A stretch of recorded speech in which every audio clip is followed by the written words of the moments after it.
Odell Beckham Jr. has been cut by the Browns.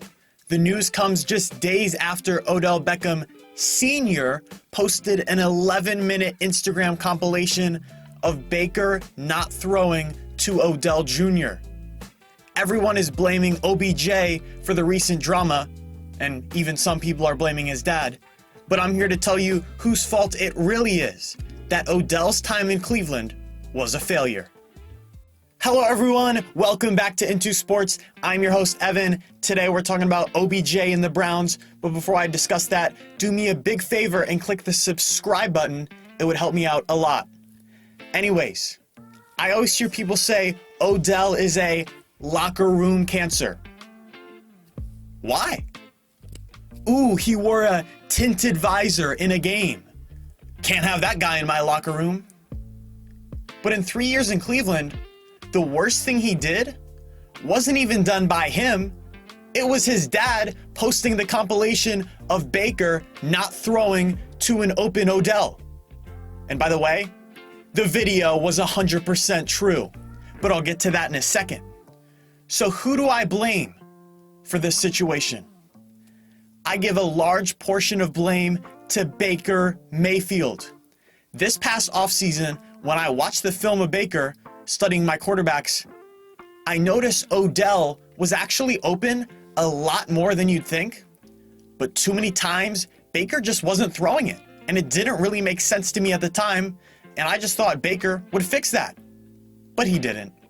This year, it's been a lot more of the same, and Odell Beckham Sr.'s video actually perfectly highlights that. And I'm gonna play it so you can just see how many missed opportunities there are, especially down the field.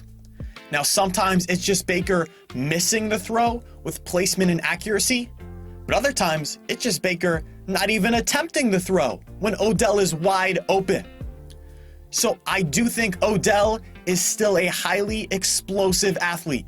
I don't see significant drop-off in his game. To me, he's still an elite receiver. His top speed is special, and his burst and change of direction is still as good as anyone in the sport, and that's always been his elite trait. Now, he's had a few drops. He isn't perfect, but I blame Baker much more than Odell for missing throws and not even throwing to Odell in the first place. He hasn't been able to hit him on time, on target. I blame Baker. But I also put some blame on the shoulders of Coach Kevin Stefanski. Now, Stefanski, I think, is a great coach.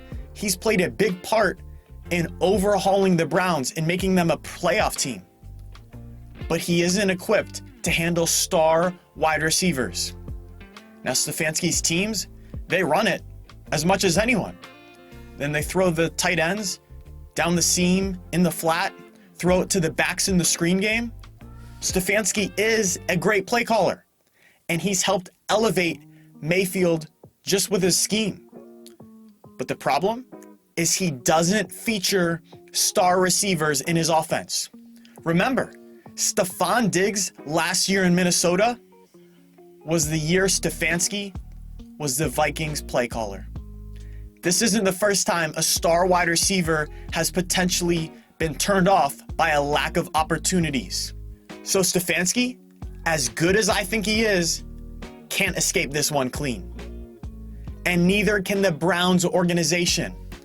Stefanski and their GM, Andrew Berry, they didn't trade for Odell. That was the previous regime. But they also didn't trade him away. If they didn't want to accommodate him, they didn't want to use him, they didn't want to empower him, whatever it was, they should have traded him. And frankly, traded him a while ago.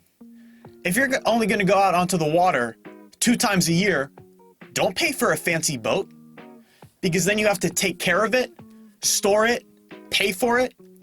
If you're not going to use a boat that often, just rent one. It's a lot easier to manage, and you don't have to pay the big bucks. So if you don't want to feature Odell, don't want to target him 10 times a game, then trade him. Then you don't have to accommodate him. You don't have to pay him. 2 things the Browns clearly didn't want to do. If you aren't getting full value for something, then you don't need to deal with all the negatives that come with it. Just move off it. And that's what Cleveland should have done a while ago. They paid for the fancy boat and only used it twice a year. And they couldn't even sell it. They had to cut Odell Beckham Jr. So now that Odell has been released by Cleveland, he goes on waivers. And as of now, we have no clue who's going to sign him. But I do know this. Odell will reestablish himself with his new team. Now I know what you're thinking. Could a star wide receiver really flame out in the middle of their career and then return to glory? Oh, well actually yes. Just look at Randy Moss. In 2006, it was Randy Moss's 9th year in the league. He was playing with the Raiders, and he had a career low 500-yard season. And guess what? People said he was washed. People said he was a locker room distraction. Sounds familiar to Odell. But then the next year, he goes to New England and posts 100 catches, 1,500 yards, and 23 touchdowns. So I'm not saying Odell is Randy Moss or that he's going to be as productive in his next stop, but the similarities are there. And even if Odell's numbers aren't eye-popping at his next location, Odell's gravity is still critical.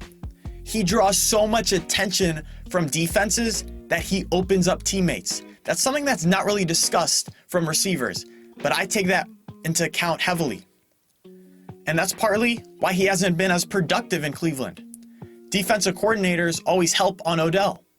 It hurts him, helps his teammates, but that's really valuable. So it's been a rough 3 years for Odell. The OBJ experiment in Cleveland was a letdown of massive proportions. But without a quarterback who is reluctant to target him for whatever reason, I can't figure it out, and without a coach that doesn't feature star receivers, I think Odell will revive his career and return to superstar status.